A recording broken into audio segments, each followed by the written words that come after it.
이 시간 하나님의 말씀을 봉독하겠습니다. 오늘 우리에게 주시는 하나님의 말씀은 다니엘서 9장 16절에서 19절 말씀입니다. 제가 가진 성경은 구약 1249페이지입니다. 제가 봉독하도록 하겠습니다. 주여 구하옵나니 주는 주의 공의를 따라 주의 분노를 주의 성 예루살렘 주의 거룩한 산에서 떠나게 하옵소서. 이는 우리의 죄와 우리 조상들의 죄악으로 말미암아 예루살렘과 주의 백성이 사면에 있는 자들에게 수치를 당함이니이다. 그러하온즉 우리 하나님이여 지금 주의 종의 기도와 간구를 들으시고 주를 위하여 주의 얼굴빛을 주의 황폐한 성소에 비추옵소서. 나의 하나님이여 귀를 기울여 들으시며 눈을 떠서 우리의 성을 보옵소서. 우리가 주 앞에 간구하옵는 것은 우리의 공의를 의지하여 하는 것이 아니요 주의 큰 긍휼을 의지하여 함이니이다. 주여 들으소서. 주여 용서하소서. 주여 귀를 기울이시고 행하소서. 지체하지 마옵소서. 나의 하나님이여 주의 자신을 위하여 하시옵소서. 이는 주의 성과 주의 백성이 주의 이름으로 일컫는 바 됨이니이다. 아멘. 지금 이 시대를 살아가는 그리스도인들을 볼 때 우리는 종종 우려의 목소리를 냅니다. 그리고 소망 없는 대표적인 공동체가 교회 공동체가 되어버린 것 같은 여러 소식과 상황을 접하면서 마치 나는 그 교회와는 다른 교회인 것처럼 제3자의 입장에 있는 것처럼 그냥 비난하고 탄식하는 것이 지금 우리의 모습이지 않나라는 생각을 해보게 됩니다.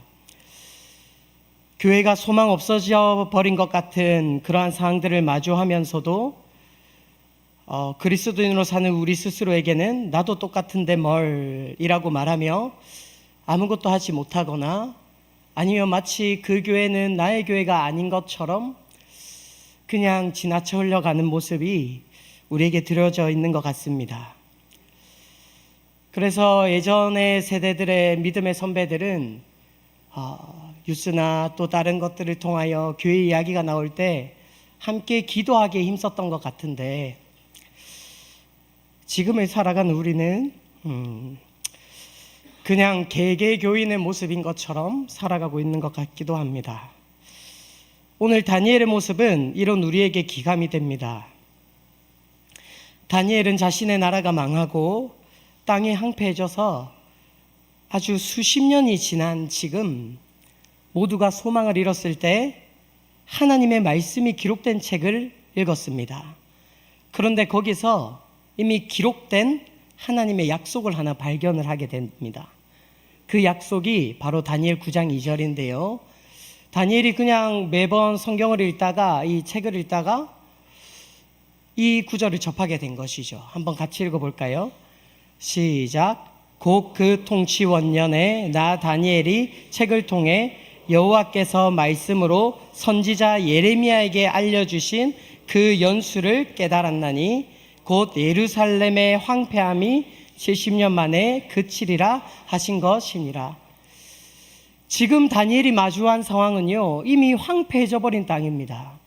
자신들의 죄로 인하여 마치 하나님이 없어진 것처럼 이방신들이 하나님의 신전에 물건을 가져가도 그 이방나라 왕이 죽임당하지 아니하고 오히려 하나님을 믿었던 자신의 백성들이 그 이방나라에 끌려 포로가 되어 수십 년이 지난 그 지금, 다니엘 9장은 다니엘이 노년에 이를 때 적었던 것인데 이미 그 많이 소망 없고 황폐함 가운데 살았던 그 다니엘이 책을 읽다가, 즉 성경을 읽다가 예레미야를 보게 되는데 그 예레미야서에서 예루살렘의 황폐함이 70년 만에 그치리라라는 하나님의 약속을 마주하고 있는 상황인 것입니다. 이 약속을 발견했을 때 다니엘은 지금 자신이 실제로 경험하고 있고 실제로 바라보고 있는 그 상황 앞에 그냥 그 말씀을 흘려보내지 않았습니다. 하나님의 말씀이 이런 말씀이 있구나. 그런데 우리의 상황은 전혀 이렇지 않은데? 그런데 우리의 상황은 여전히 황폐한데? 이것을 읽었을 때가 하나님이 70년이라는 그 시간을 주셨는데 68년쯤 되던데요. 즉 2년 정도 남았던데요. 그러니까 다니엘 입장에서는 그냥 이 말씀을 흘려보내도 아무렇지 않은 그런 소망 없는 황폐함, 그 가운데 이미 그 수십 년을 견디며 기다리며 많은 이스라엘 백성들은 하나님이 마치 이제 없어진 것처럼 살아가고 있는 그때에 다니엘은 말씀을 마주하게 되었고, 여기서 더 중요한 건 그 말씀을 그냥 흘려보내지 않았다는 것입니다. 의심하지 않았습니다. 그냥 황폐한 땅을 가만히 바라만 보는 것이 아니었던 것이죠. 대신 다니엘은 한 것이 있는데 바로 하나님의 약속을 붙들고 금식하며 기도했다라고 성경은 말하고 있어요. 이는 하나님이 반드시 회복시킬 것이라는 약속을 믿는데, 그리고 성경을 읽다가 그 말씀을 마주했는데 내가 그 일에는 방해만 되지, 아니면 지금 내 상황과 현실을 마주하며 이런 하나님이라면 진작 이렇게 하셨지, 이렇게 그 상황에 매몰되어 그 말씀을 내버린 것이 아니라 그 말씀 앞에 금식하며 기도했다는 것입니다. 즉 말씀을 마주하고 수동적으로 있지 않았다는 거예요. 노인 형편만 보고 그냥 낙심만 하고 있지 않았다는 거예요. 그 믿음으로 기록된 약속의 말씀을 붙들고 기도했다라고 말하고 있는 겁니다. 다니엘도 상황에만 매몰되어 있었다면 기도할 수 없었을 거예요. 또한 자신의 모습을 바라보며 당당하게 기도할 수 있는 사람이라 여기지 못했을 겁니다. 하나님, 거룩하신 하나님 앞에서 당연하듯 기도할 수 있는 자는 이 땅에 단 한 명도 없기 때문입니다. 그러나 다니엘은 이상하리만큼 이스라엘의 회복을 위해 기도하겠노라 금식하며 그 기도의 자리 가운데 지금 서고 있는 것을 보게 되는 것이죠. 그러면 오늘 제가 이 본문을 통해 하고자 하는 말은 이 다음이에요. 어떻게 다니엘이 그 상황에 젖어서 그 말씀이 와도 내가 그당 수동적으로 대하고 흘려보낼 수 있었는데 어떻게 다니엘이 그 말씀을 붙들고 기도할 수 있었느냐, 이거에 대해서 오늘 짧게 나누려고 합니다. 오늘 본문은 다니엘이 기도할 수 있었던 근거를 두 가지로 이야기하고 있는데요, 그 첫째에 관하여 오늘 본문 18절에 말하고 있습니다. 우리 한번 같이 읽어보겠습니다. 시작. 나의 하나님이여 귀를 기울여 들으시며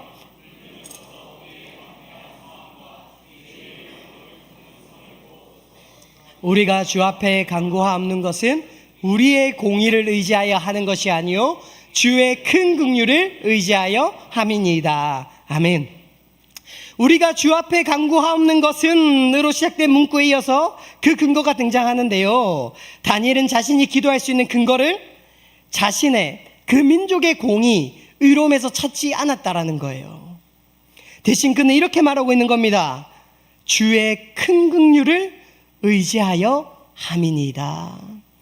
이를 통해 첫째로 알 수 있는 것은요, 다니엘은 주의 큰 긍휼에 기대어 기도하고 있음을 알 수 있습니다. 지금 그가 처한 형편은요, 일반적인 종교의 기도처럼 기브 앤 테이크가 될 수 없는 상황이었어요. 만약 그들이 사는 형편이 좋았고 그들의 상황들이 황폐하지 않고 아주 하나님이 다스리는 것처럼 느껴졌다면 기브 앤 테이크처럼 기도할 수 있었어요. 하나님, 저 이렇게 잘 살고 있죠?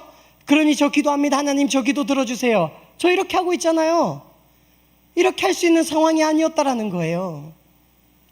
지금 자신이 처한 상황, 자신의 백성이 놓인 상황을 보면 자신들이 가진 의로는 결코 하나님 앞에 기도할 수 없었던 자였다는 거예요.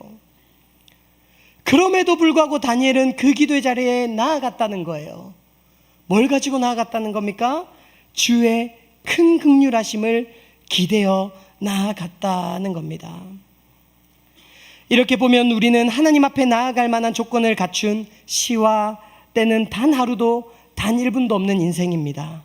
왜요? 하나님은 거룩하시기 때문입니다. 그러나 회복이 필요한 그 땅과 같이 동일하게 회복이 필요했던 다니엘이 기도의 자리로 나아갈 수 있었던 이유는 주의 큰 긍휼에 기대고 있었기 때문입니다.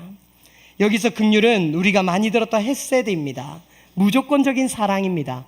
자신이 맺은 언약에 스스로 매인 하나님이 그 언약의 근거에 베푸시는 사랑입니다. 이스라엘 백성을 사랑하시기로, 이스라엘 백성에게 신실한 남편이 되시기로 하신 그 약속에 근거한 사랑, 그 헤세드, 그 예수 그리스도, 그 삼위 하나님의 긍휼하심을 의지해서 자신의 형편을 너머에 계신 하나님께 기도하고 있다는 것이죠. 즉 다니엘은요, 자기가 지금 놓인 상황에 그냥 낙심하고 낙담한 것이 아니라, 하나님, 우리는 이렇지만 하나님 저희 버리지 않으신다라고 했잖아요. 하나님, 교회된 우리를 그냥 내버려 두지 않으신다 했잖아요. 하나님의 그 신실한 약속 의지하여 내가 기도합니다. 이 믿음으로 다니엘은 울부짖으며 하나님 앞에 구했던 것이죠. 삼위 하나님의 그 사랑이 다니엘을 무기력하게 두지 않고 기도하게 했던 것입니다. 둘째는 주 자신을 위하여 라는 말에 기대고 있음을 알 수 있습니다. 오늘 보면 19절입니다. 우리 한번 같이 읽어보겠습니다. 시작. 주여 들으소서, 주여 용서하소서, 주여 귀를 기울이시고 행하소서, 지체하지 마옵소서. 나의 하나님이여 주 자신을 위하여 하시옵소서. 이는 주의 성과 주의 백성이 주의 이름으로 일컫는 바 됨이니이다. 아멘. 주님이 이스라엘의 회복에 관한 기도에 응답하셔야 할 이유는 주님 자신, 그 못난 이스라엘과 언약으로 연결되어 있는 여호와 하나님의 이름의 명예를 지키기 위해서라고 다니엘은 이야기하고 있는 것이에요. 이 민족이 잘하는 구석이 있거나 그들이 그런 처우를 받기에 합당해서가 아니라는 거예요. 이스라엘은 지금도 벌받아 마땅하나 하나님이 그들과 언약으로 묶여 계시기에 그들의 수치가 곧 하나님의 수치가 될 수밖에 없기에, 아들의 수치가 곧 그 아버지의 수치가 될 수밖에 없기에 이스라엘을 구원하셔야 합니다.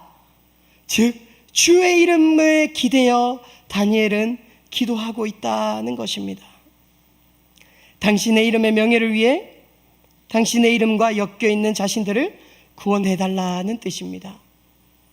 즉 다니엘은요, 이 기도를 통해 알 수 있는 것은 그 이스라엘 백성들이 하나님께 제약함으로 통하여 그 땅이 황폐해지고 무너졌지만 그들을 여전히 하나님의 백성의 눈으로 보고 있다는 겁니다. 여러분, 때때로 여러분이 속한 한국교회가, 그리고 교회된 나 자신이 소망 없어 보이십니까? 그런데 하나님은 분명히 성경의 진리를 통해 말하고 있어요. 하나님의 이름으로 세운 그 교회를 결코 버리지 않겠다라고요. 왜요? 자신의 몸으로 산 공동체이기 때문입니다. 지금은 비록 소망 없어 보이고 이런저런 상황과 또 몇몇 목사들의 만행과 또한 내 삶에서 교회로서 아무런 영향력이 없어 보이는 삶에 매몰되어 이 땅의 교회가 소망 없어 보이기도 할 것입니다. 그러나 여러분, 하나님은 여전히 지금도 그 교회가 하나님 안에서 다시금 회복되고 자라고 자라나기를 간절히 원하신다는 사실을 잊지 마시길 바랍니다. 하나님께서는 반드시 성화의 삶을 통해 하나님이 부르신 교회라면 그 교회를 계속해서 끌고 가 하나님의 영화 가운데 거하게 하실 것입니다. 이 진리를 믿는다면 우리는 지금 수동적으로 있는 것이 아니라 기도할 수 있는 것이죠. 주의 큰 긍휼에 기대어 주 하나님 당신의 이름을 위하여 기도할 수 있다는 것입니다. 이것이 소망 없어 보이는 이 시대를 살아가는 우리의 사명이기도 합니다. 여러분, 여러분의 인생 가운데 소망 없이 느껴지는 삶 가운데 있다면 주의 긍휼에 기대어 주의 이름을 위하여 여러분 자신을 놓고 기도하는 우리가 되기를 소망합니다.